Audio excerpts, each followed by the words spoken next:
the intro again. Don't. Please don't. You really gonna do this? Well, it's our show. We do what we want. Oh my god, no. Not another freaking wrestling podcast. Yay! Like I said, I don't get people watching me. So either you love me or you don't. I love you. I love you too. Welcome back, everybody, to another episode of Not Another Freaking Wrestling Podcast. The throwback this week, it's just me and TY of the chairs, and I'm JD. And I'll tell you why. This is the Angels of Punk Rock doing this thing again. Hold it down in the fort, y'all. Yes. All right. Man, so big week of wrestling, especially for me. I got to go to my first ever Raw. Yeah, how was that? Dude, it was dope. That crowd was hot.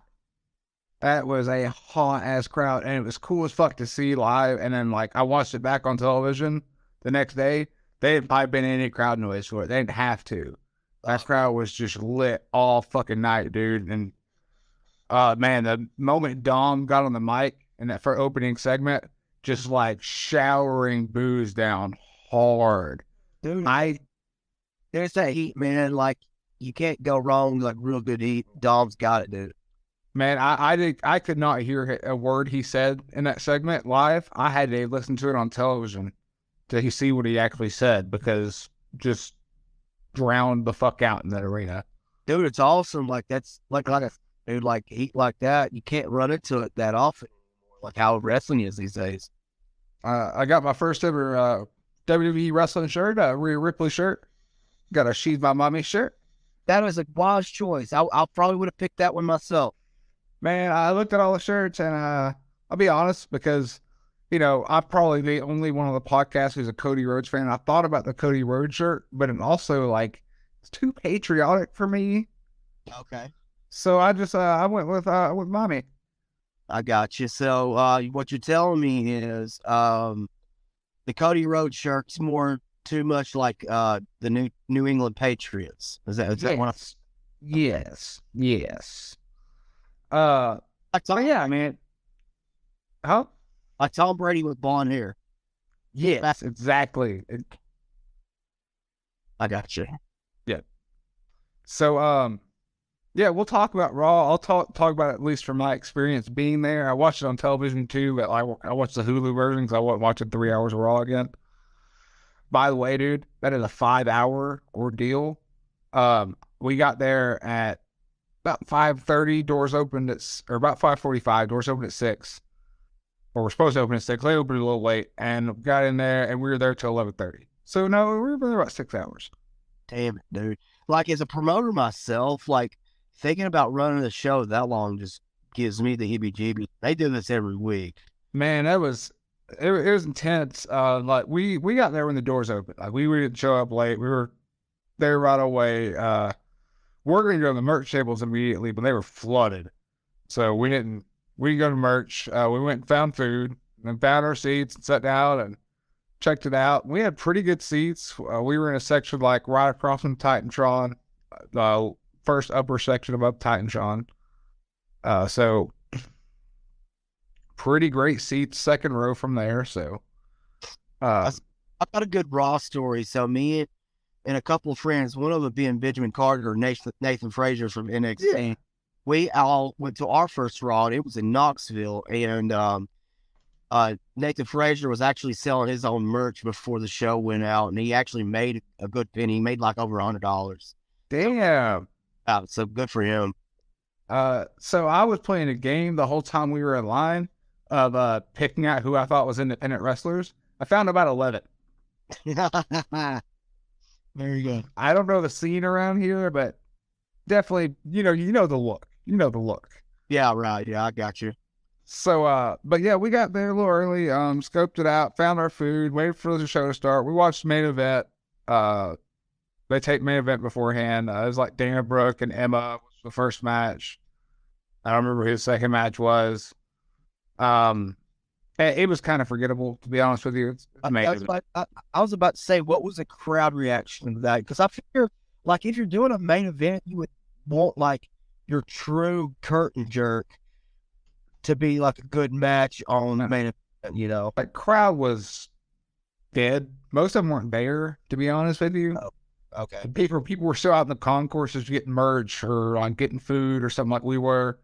So like a lot of people weren't there. Becca went and explored around a little bit while we were up. While after I took my seat, and I never got up again after I sat down. Like I never got back up my seat. Didn't go to the bathroom. I was glued to the fucking show. I wanted to experience the whole thing. Yeah. So Becca went down in like the first or second segment and like they went to the merch table and was able to get to it relatively easily. Where she surprised me with this and the Bray Wyatt mask and and she got some Cody Rhodes stuff because she is a Cody Rhodes mark now. More on this later because we have a long talk about Cody Rhodes on this podcast among the entire group. Yeah.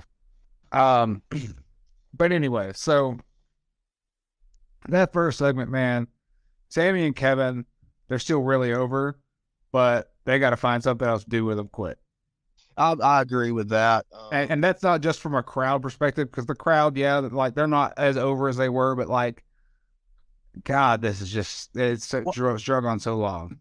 Well, I mean, I would say it's still, but you can kind of tell, like you and I can't speak for Shane, Jay, and Will, but you could kind of tell when it's time to move on to something different.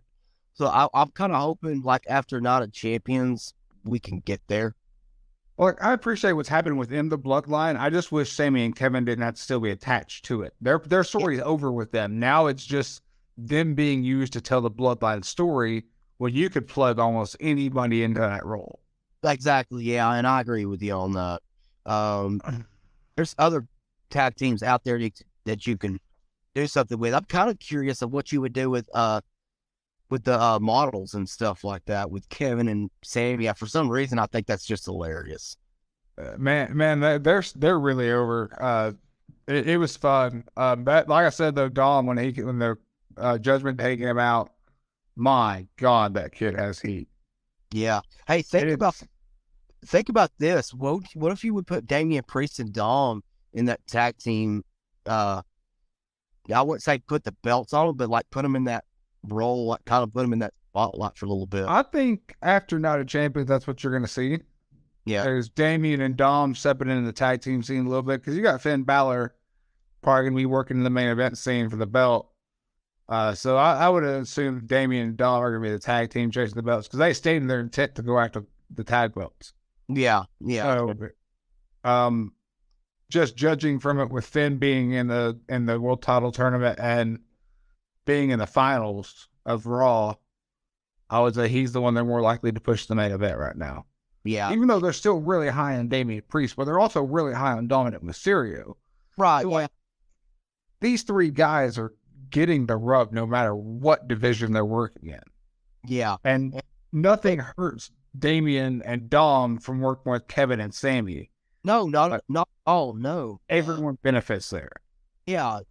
Kevin and Sammy's gonna get their shine and their pops and stuff like that. Dom and Damian Priest will get their heat. I mean, it's a pretty good little mix, in my opinion.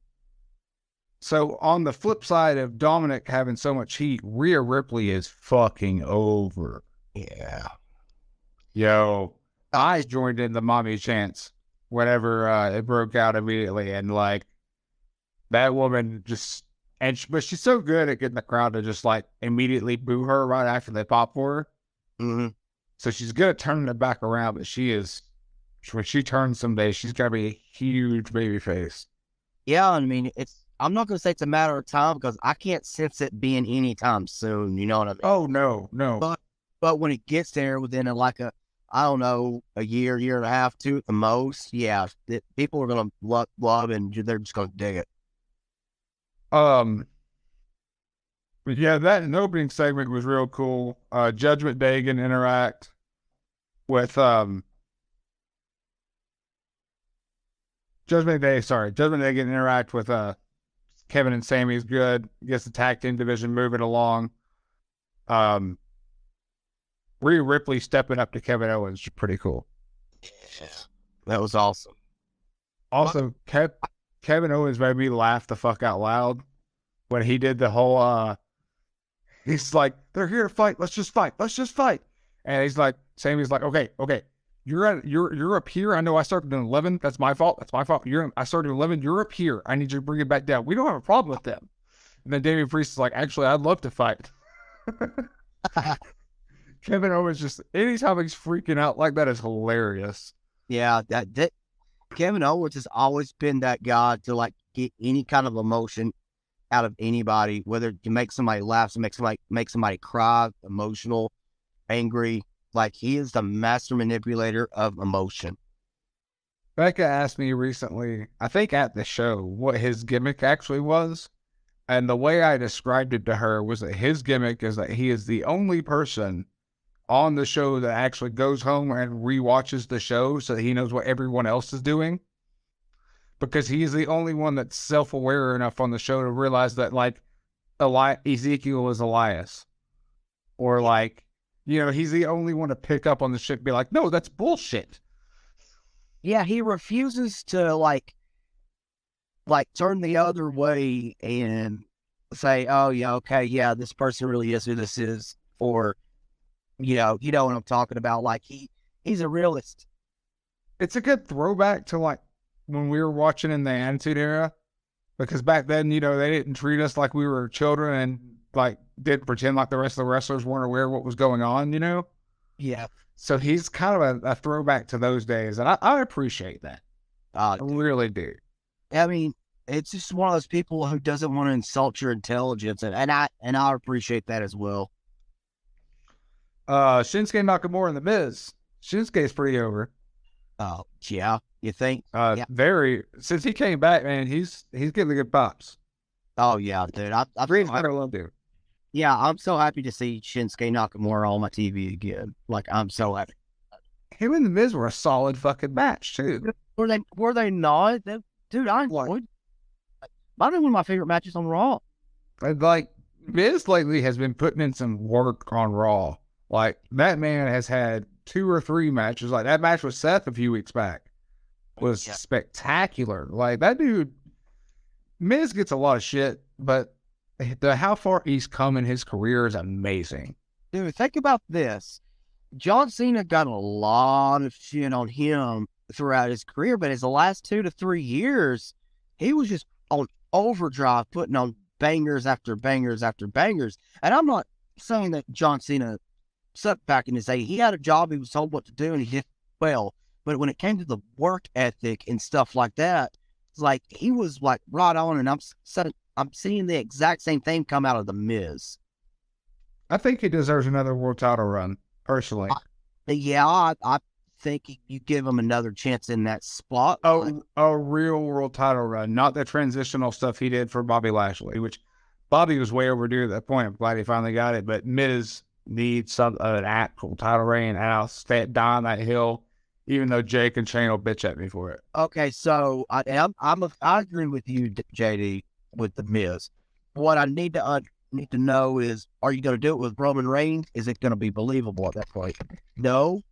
Then do you do it with the World Championship? Well, he's on Raw. He would go for the World Championship theoretically right now, but I don't know. We'll talk about the World Championship here in a little bit because there's a lot to talk about there, a lot to unpack there. Mm-hmm. Anyway, we got the apparently Liv Morgan's injured.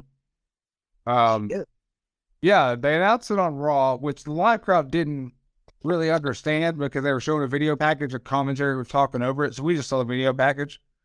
So we didn't really understand what was going on until the segment started. And apparently it's bad enough that they were stripped of the titles on SmackDown this week. Update to that. So they're going to announce or crown new champions on Raw soon.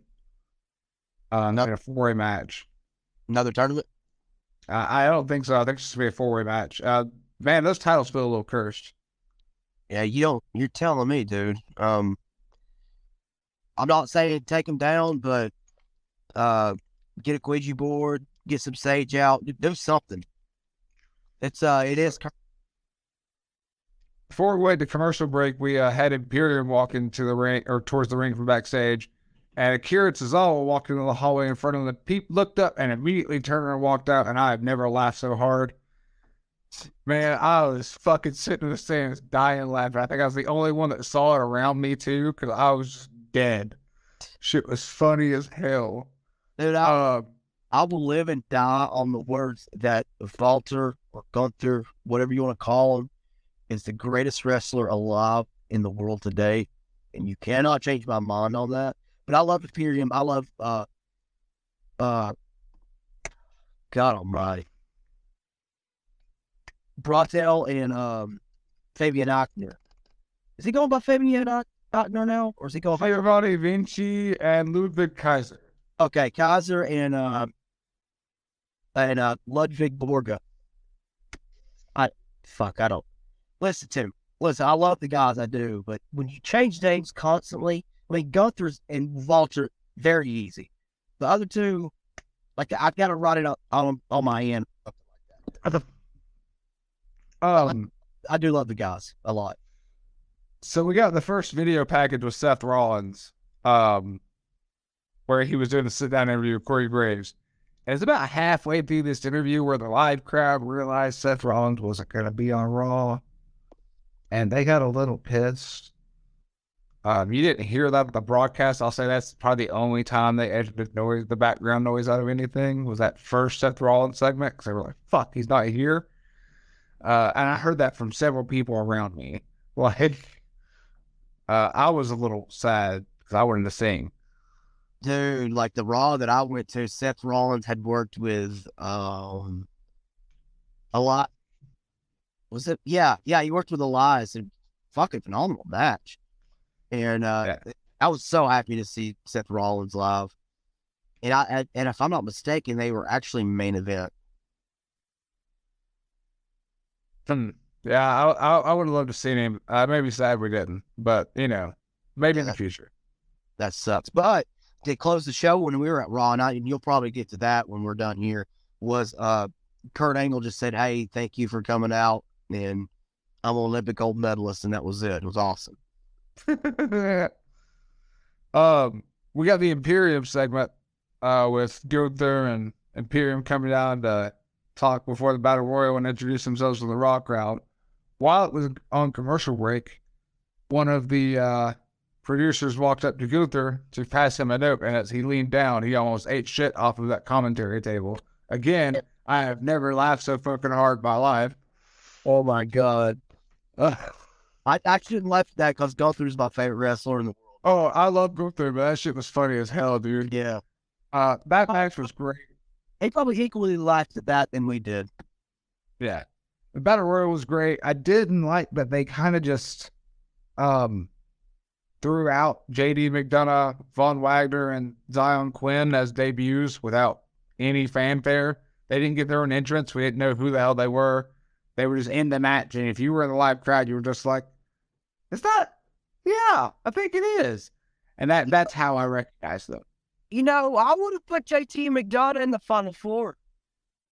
I think I would have too, but he's getting Zigglypuff feud, which we just talked about a few weeks ago. Yeah, that hurts. That sucks. Mustafa Ali winning that match was fucking dope. Yeah. And man, they popped like crazy for him. Yeah, I love Mustafa Ali, other than to me, he kind of comes off as crybaby-ish. I'm not saying he's a crybaby. Just like from the promos and stuff that I saw, he came off as, "Look at me."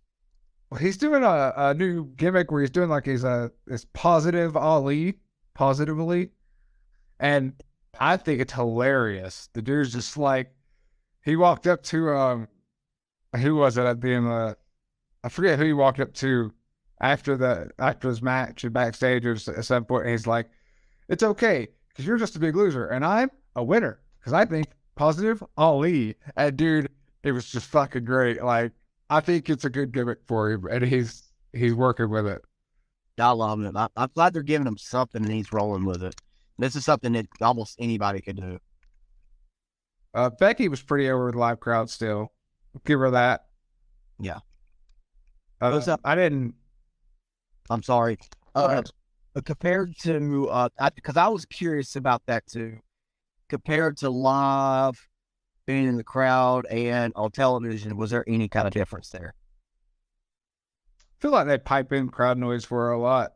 Not on this show, but like on some shows. But like, I feel like she's starting to get more over too as time goes by, since she's done this last babyface turn. Because, you know, it didn't really go over great at first. She was just like, I'm a babyface and I'm injured, and now I'm coming back from injury. And it was just really, it's hard for her to manage that. But she's getting over more with the crowd. But I'm just about Becky, you know. Mm-hmm. I mean, no, I mean, I'm not saying that she's been oversaturated or anything like that, but she's been around for a little bit. Not the oversaturation with like maybe with somebody like Charlotte Flair or anybody like that. I won't go that far with it. Hey, what do you have there? You have a Pre-Sun. What flavor do you have? Strawberry kiwi. Oh well, you might as well drink piss because it's about what it is. It's fantastic. Okay. Anyway, we're going to talk about all Raw. Dominic and Xavier was pretty good. Xavier always puts in good work.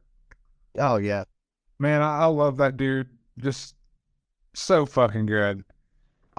I've always said that, like, if I could spend time with any WWE wrestler, it would be with Xavier Woods. Not to work with him, not to train with him, but to play video games with. Like, I could live off that all day long.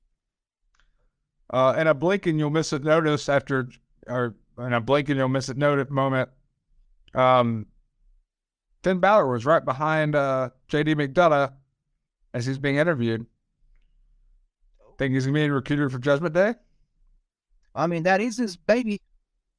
Does Judgment Day have room for 2 Irishmen? I mean, that is his kid. Technically, would it? I think it would be interesting. I mean, I would hate to see it. I wouldn't hate it, but at the same time, I mean, Balor did train McDonough. Am I wrong on there? Yep, he did. Yeah. So, I mean, I could see something like that, maybe. I think that's where it's heading, but I mean, I don't know. As far as there being room in it, I'm not sure. Like, I'm 50-50 there. I wouldn't hate it. I wouldn't hate it if they did, but at the same time, they need to come up with something if they do. Indus made their Raw debut with Jinder Mahal. They look pretty dominant. Yeah, that's what I'm talking about. I like those 2 dudes. They're going to be big. Yeah. Cody, let's talk about Cody Rhodes on Raw this week, because, boy, my God, that guy is over as fuck. Okay, listen. I'll tell you somebody else who was over as fuck in the Greensboro Coliseum. That's his daddy. Yes, that is true. So if Dusty was a big deal in the Greensboro Coliseum in Greensboro, North Carolina, they're going to welcome Cody over there with open arms, because Dusty's got a rich history over there with the Crockett's and NWA and stuff like that. Man, he was just so over. Like, there was people behind me singing every lyric to his theme song. Like, it shocked me. Like, watching him on television is one thing. Seeing him in person, I am now convinced that the man is a star and he is the one that's going to take down Roman in the long run. So yeah, after seeing Cody live, I'm 100% convinced at this point that he is a bona fide star and that he is going to be the man that takes down Roman in the long run. I'll tell you this. I also saw Cody live, but I actually saw him live in an AEW event. Mm-hmm. And, compared to what you probably saw, what I saw is probably going to be a very day thing, because the people in AEW were fed up. They were over Cody.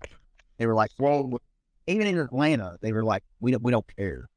I just think Cody's entire persona is tailor-made to be a WWE star. Yeah, I agree with that. It wasn't made for AEW's audience. It was made for WWE's audience, which is who I feel like he was always auditioning for. Yeah, And to me, like Cody's more of the storytelling, emotional type. He was like the only person I saw in AEW around that time, like when he was there, that could do that, and he could like really sink you in. And MJF was getting there, and I'm not trying to get off topic. No, you're good. He was getting there, but it's like now you could only go so far with it. You know what I mean? Yeah. And I love you, dude. I love MJF, but it's a little bit of a challenge now, you know. Yeah, I'm just after seeing that, man. I'm convinced Cody's the one. Yeah. People can pontificate all they want, but you got to see the man live and when in a WWE sphere. And once you do, I think you'll get it. He's just Yeah, and I also think that him losing at WrestleMania this year could have been a bad thing. Chase a little more and probably have him win the Rumble again and re-challenge Roman and win it next year. I don't even know that's going to take that long. Let's divert away from Raw for a minute because Raw was great, cool. We had a main event between Judgment Day and Sami and Kevin, cool. Anyway, let's divert and talk about this real quick. This thing, the way the Bloodline storytelling is going, this is just me speculating, me putting on my booking hat, okay? Mm-hmm. The way this is going, you're going to have Solo and Roman versus Sami and Kevin here next week at Night of Champions. Yes. If I were booking this, I would have the Usos inadvertently cost Roman and Solo that match. At the next show, then you start building the tension between the Usos and Roman. And the next show, Money in the Bank in London, I would have Roman and Solo versus the Usos. Have it boil over. Which pay-per-view? At Money in the Bank, London. Okay. At the O2. I would have it boil over at that point. They had their match. The Bloodline is finally imploding. And then Cody stakes his claim for a rematch at SummerSlam and takes the belt there. Here's the thing, though. I've noticed this in WWE. The storytelling with the Bloodline or Roman Reigns or Uso, like with those guys, is pretty long term. So I could see an imploding of the Bloodline as late as SummerSlam. I think we saw the Bloodline starting to implode this week on SmackDown. Okay. When Roman went to leave the ring because he got flustered after the Usos attacked Sami and Kevin during their face-to-face, he got pissed off at the Usos and said, hey, why the fuck y'all interrupting something? I had something I wanted to say. I had a plan. And then he turned around to walk out of the ring, flustered, and bumped into Solo. And Solo just stared daggers at him. And he looked scared. Oh, yeah. So implosion has started, in my opinion. Okay. So the full-on effect of him being split, like fully split, you're expecting at Money in the Bank. Am I getting that?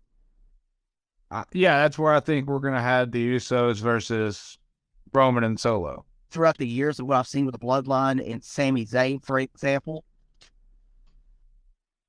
But I mean, I can also see it at the O2 Arena at Money in the Bank too. So, I mean, one or the other's not wrong, if that makes sense. Yeah. But we can agree that it's pretty much an inevitable thing to happen. Yeah, it's coming up pretty soon, I think. So what about this? Let me throw a monkey wrench on this one. What if Tama Tonga comes along around SummerSlam or something like that to be like a surprise to let the Usos are out, but you have Solo and Roman. Tama Tonga, if I'm not mistaken, is free. I don't know. We'd have to get with Will on that. Yeah. I think he is, though. I'm thinking he is too, but golly, think about if you got that. Well, like the craziest wrestler to ever live, his son goes in that group. And he's probably just as crazy. Yeah. Anyway, SmackDown the rest of this week. We got a few things interesting. Like I said, the women's championships got vacated due to Liv Morgan's injury. That's unfortunate. I don't know what's going on with her. They didn't say. I hope she's okay.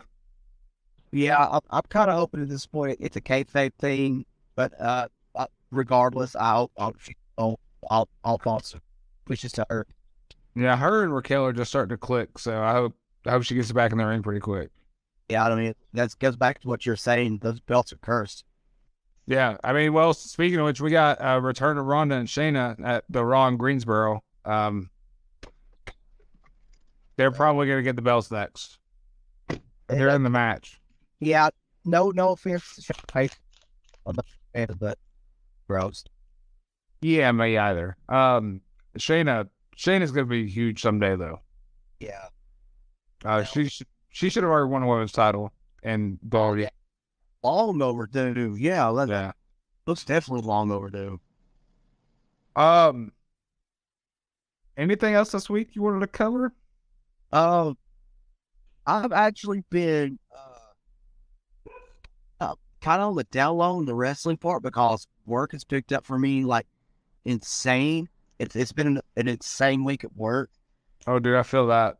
So, like, if I could tell you anything, I would say to you. I would like straight up be making shit up, and I don't want to make shit up on this program. I'm not Dave Meltzer. I'm not going to give anything from like that. I don't want to lie to the good people who listen to us. Well, speaking of Dave Meltzer, we got some CM Punk movement. Apparently, Collision was announced this week. I did forget about that. Collision was announced this week, the new Saturday show. CM Punk was not announced along with it. Apparently, there's some holdup with Ace Steel being involved, and they said he would be involved, but now he's not going to be on the road. And CM Punk was like, well, then you're not getting me, and they took him out of all the advertising. So, and then Tony Khan had said he was going to have a big announcement, and his big announcement was that he would announce the location of the first Collision next week, but they've already booked the United Center for that date, so it's Chicago. So apparently, though, we're expecting a CM Punk signing. Yeah, but apparently, if they can't work things out, Khan is trying to book Daly's place so that he can't get Punk, because apparently he legit might not get him. I don't know. I'm kind of over CM Punk. I read some shit this week about him that made me lose a lot of respect for him. And I said this earlier in the week, there's a lot of stuff out there that I'm not saying it's clout or anything like that. There's a ton of reaching this week that I saw on the internet. So I've been like low-key kind of getting myself away from it. Yeah. It's one of those things gotta be weird because this week's been super duper weird with news because you don't know what to believe, what you can believe. You know what I mean? Yeah. But at the same time, you also got to keep your eye on that stuff too. Yeah. So we'll see. I guess they punted the announcement to this week. So if by Wednesday they haven't announced CM Punk, he's probably not coming back. No, probably not. But I'll tell you who would draw if they would put Danhausen in there with Warhorse in Chicago, and it would draw real well. I'm telling you, just book Goldberg for All In. Just go ahead and do it. No, Goldberg could have a seat somewhere, go work on his cars, go tackle it. Dude, don't get me started on Goldberg. Goldberg, Omega, and Wembley would sell it out. And then you have Goldberg win the squash. Oh yeah, like 2-3 seconds. Yeah, spear, jackhammer, pin. Yeah, this to be the Goldberg retirement tour. He pins Kenny Omega in 4 seconds. I don't know. Goldberg's kind of turned me around a little bit now. I kind of like that. Oh man. Now to to Omega like the threat. Speaking of All In, they've only sold about 2,000 more tickets since they got up to 60,000. They only have 62,000 ticket sales so far, but they haven't announced a match yet either. So I think as we get closer, we'll probably sell more tickets. I think so. You announce a main event or something like that. It's definitely gonna be. Yeah, I think they're gonna sell out Wembley. I really do, or get really close. They'll be close to SummerSlam 90. Oh shit, 91. 92. 92. Yeah. They'll get real close to it. And like I said, you don't have to have a big stage. You can have a small stage, long stage. Small stage, long. It would be perfect. I'm interested in seeing how that goes. Well, yeah, I think we covered everything for the week so far. Oh, too. Do you have an MVP for the week? Because I kind of don't. My MVP, first, let me insert Will's MVP because he asked us to let me know. And he says, my MVP for the week is Titan for killing it on in all his Best of Super Juniors matches this week. Yeah, I applaud him. That's a very good one. I'm more than okay with that. I will give myself 2 this week. Mine, first of all, is going to go to that boy Jaden, competing in Best of the Best for CZW. Didn't advance the second round, but either way, just being on that platform is pretty big. Yeah, and also now that I think about it, there was another person. She was in it too, Kid Bandit, who I love with all of my heart, not just as a professional but person. She is a stand-up person. Love her, and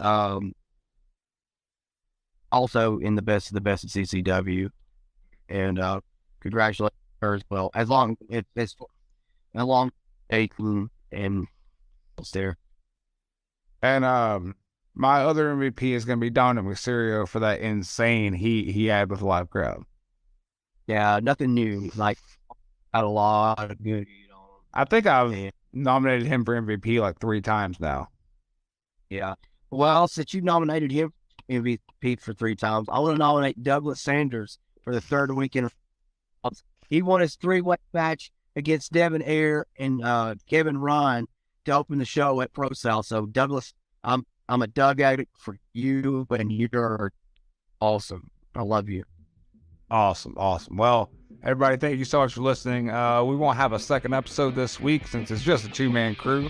But we'll be back in feeds next week with some great fresh content with more of the crew next time. Thank you for listening to this throwback episode with just me and TY. And TY, I guess what they need to do. Bring money.